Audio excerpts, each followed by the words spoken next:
नमस्कार। आप सुन रहे हैं मंदिर कथा। आज की ये यात्रा किसी सामान्य तीर्थ की यात्रा नहीं है, बल्कि यह उस परम चेतना की खोज है जो इस पूरे ब्रह्मांड के कण कण में रची बसी है। यह कथा है उस त्रिकुटा पर्वत की रानी की, जिसके एक इशारे पर सृष्टि का सृजन और प्रलय निश्चित होता है। आज हम आपको उस अलौकिक सफर पर ले जा रहे हैं जहां विज्ञान मौन हो जाता है और केवल श्रद्धा की भाषा बोली जाती है।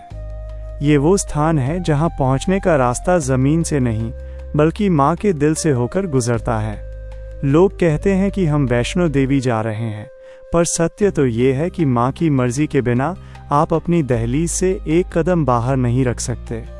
आज की इस विशेष कथा में हम माँ वैष्णो देवी के उन रहस्यों, उस संघर्ष और उस असीम ममता की गहराइयों में उतरेंगे जो आपने शायद ही पहले कभी महसूस की हो।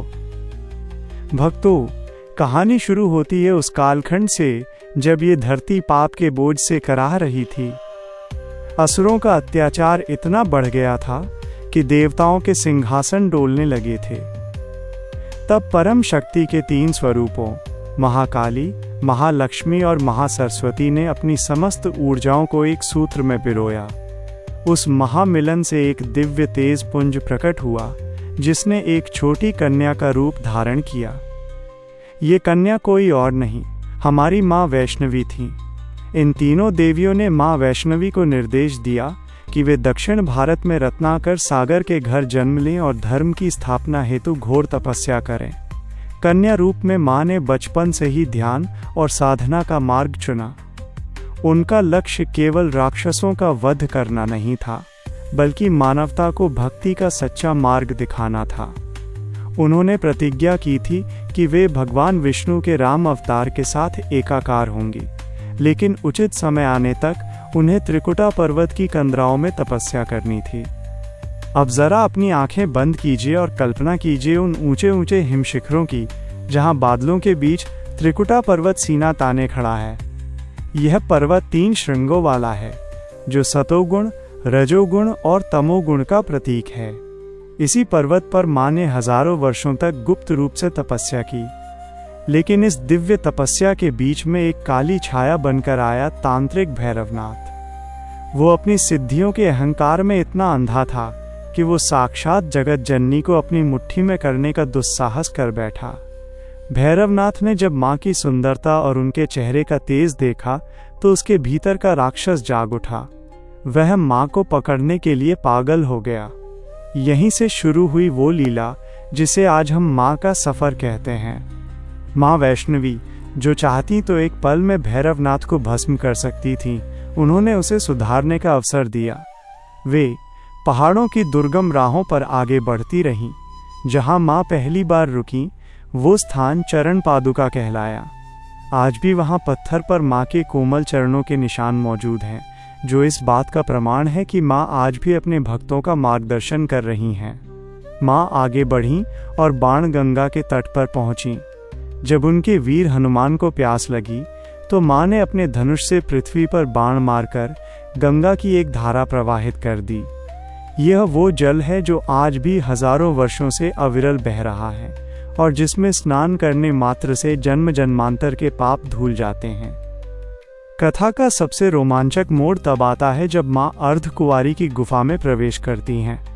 ये वो स्थान है जहां माँ ने 9 महीनों तक घोर साधना की। यहाँ की ऊर्जा इतनी तीव्र है कि आज भी भक्त जब इस संकरी गुफा से गुजरते हैं तो उन्हें एक नई चेतना का अनुभव होता है। इसे गर्भजून इसलिए कहा जाता है क्योंकि मान्यता है कि यहाँ से गुजरने के बाद मनुष्य को दोबारा गर्भ की पीड़ा नहीं सहनी पड़ती। जब भैरवनाथ वहाँ भी पहुँच गया और उसने गुफा में प्रवेश करने की धृष्टता की, तो माँ ने अपनी योग शक्ति से गुफा के दूसरी ओर का रास्ता बनाया और त्रिकुटा की सबसे ऊंची चोटी की ओर निकल गईं। अंततः उस स्थान पर जिसे आज हम भवन कहते हैं, माँ ने अपना सौम्य रूप त्याग कर महाकाली का विकराल रूप धारण किया। बिजली की कड़कड़ाहट के साथ माँ का सुदर्शन चक्र चला और पापी भैरवनाथ का सिर कटकर 2 किलोमीटर दूर भैरव घाटी में जा गिरा। मरते समय जब भैरव का अहंकार टूटा तो उसे माँ की दिव्यता का एहसास हुआ। उसने रोते हुए क्षमा मांगी। माँ तो ममता की सागर हैं। उन्होंने उसे न केवल क्षमा किया बल्कि उसे अपनी पूजा का हिस्सा बना लिया। माँ ने कहा कि जो भक्त मेरे दर्शन के बाद तुम्हारी उस घाटी में आकर मत्था नहीं टेकेगा, उसकी यात्रा का फल उसे प्राप्त नहीं होगा। यह सीख है कि ईश्वर के घर में जब कोई झुक जाता है तो उसे भी पूजनीय बना दिया जाता है। साथियों, वैष्णो देवी की ये यात्रा केवल शारीरिक बल की परीक्षा नहीं है, ये मन की शुद्धि का मार्ग है। वो 12-13 किलोमीटर की खड़ी चढ़ाई, वो रात का सन्नाटा, वो ठंडी हवाएं और बीच बीच में गूंजते जय माता दी के जयकारे, ये सब मिलकर आपके भीतर के डर को खत्म कर देते हैं। जब आप भवन के करीब पहुंचते हैं तो शरीर थककर चूर हो चुका होता है, लेकिन जैसे ही सोने के छत्र वाली वो पवित्र गुफा दिखाई देती है, सारी थकान गायब हो जाती है। उस प्राचीन गुफा के भीतर जल की ठंडी धारा पैरों को छूती है और सामने होती हैं 3 दिव्य पिंडियां, महाकाली, महालक्ष्मी और महासरस्वती। वहाँ कोई शब्द नहीं होते, कोई मांग नहीं होती, बस एक मौन संवाद होता है भक्त और भगवान के बीच। वहाँ पहुंचकर इंसान को समझ आता है कि दुनिया की सारी दौलत, सारा पद और प्रतिष्ठा उस माँ के चरणों की धूल के बराबर भी नहीं है। लोग अक्सर पूछते हैं कि माँ का बुलावा क्या है। बुलावा एक ऐसी पुकार है जो तब आती है जब माँ को लगता है कि उनके बच्चे को अब उनकी गोद की ज़रूरत है। माँ कभी भी अपने भक्त को खाली हाथ नहीं लौटाती। कोई अपनी टूटी हुई उम्मीदें लेकर आता है तो कोई अपनी सफलताओं का आभार जताने। माँ वो नहीं देती जो हम जिद करके मांगते हैं, माँ वो देती हैं जो हमारी आत्मा के विकास के लिए अनिवार्य है। उनकी शक्ति महाकाली के रूप में हमारे शत्रुओं और बुरी आदतों का नाश करती है, महालक्ष्मी के रूप में हमें सुख समृद्धि देती है और महासरस्वती के रूप में हमें वो विवेक देती है जिससे हम जीवन के सही और गलत का अंतर समझ सकें। आज इस कथा को सुनते समय यदि आपकी आंखें नम हैं या आपके मन में माँ के दर्शन की तीव्र इच्छा जाग रही है तो समझ लीजिए कि त्रिकुटा पर्वत से आपके लिए बुलावा निकल चुका है। माँ की कृपा की कोई सीमा नहीं है।